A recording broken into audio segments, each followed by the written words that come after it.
This video is brought to you by the Wonderful 101, exclusively on Wii U.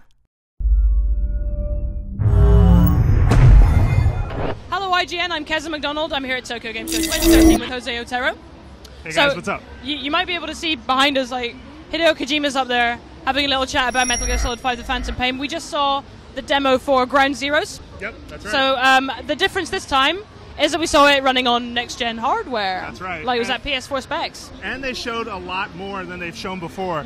It was interesting because when we first got here, Keza and I, our expectations, I guess, kind of dipped the longer the demo played because it was the trailer that they showed at the 25th anniversary event for Metal Gear Solid in Japan. But then something different happened. Yeah, we got basically a whole mission walkthrough from Ground Zeroes, which is like the prologue to Metal Gear Solid 5. That's right. As far as I understand it. So we saw a lot of like really Splinter Cell-esque elements actually creeping their way into the Metal Gear Solid gameplay like mechanics. We saw marking guards from afar using binoculars and using a searchlight. We saw the map system, which is really cool. Yeah, that's right. We saw a few interesting looking things. Now, whenever you're spotted, now the game goes into slow motion. Yeah, which is weird. Yeah, that was strange. And Snake has like a last chance to kind of slowly turn around and shoot the guy in the head. It's very different. You can definitely tell that they are taking a lot of consideration into making stealth easier.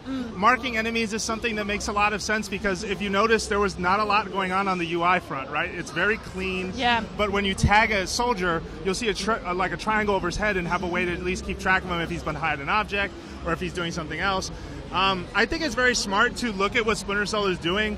Metal Gear, for the most part, was a big leader in stealth gameplay, and then Splinter Cell came out of nowhere, and it was very different and kind of smart and easier, but ultimately something that gave players abilities to do a lot of things.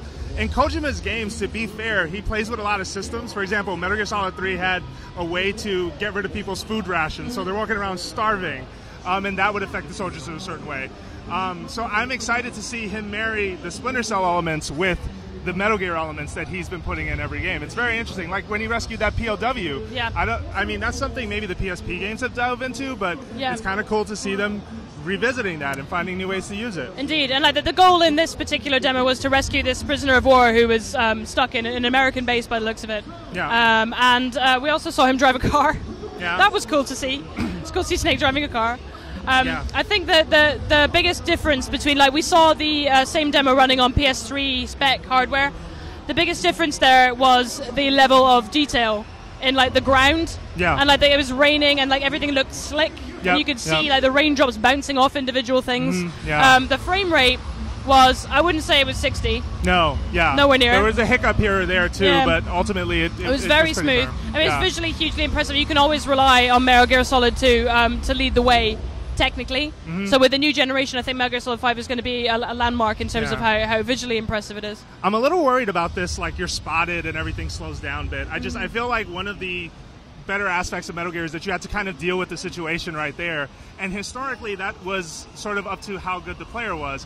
And to be fair, the controls, as each game has on each iteration of each game, they've found ways to make the controls easier and simpler for the players. I worry this might be too easy. I wonder, and I hope that there may be a way to switch that off. To be fair, I think it's cool, don't get me wrong, but I kind of want that really tense Metal Gear experience and a way to, oh man, I got spotted. Okay, let me pull out a bazooka or something and sort of see what I can handle the situation with. So from what we've seen, like, what would you say is the most exciting thing for Metal Gear fans about Ground Zeroes?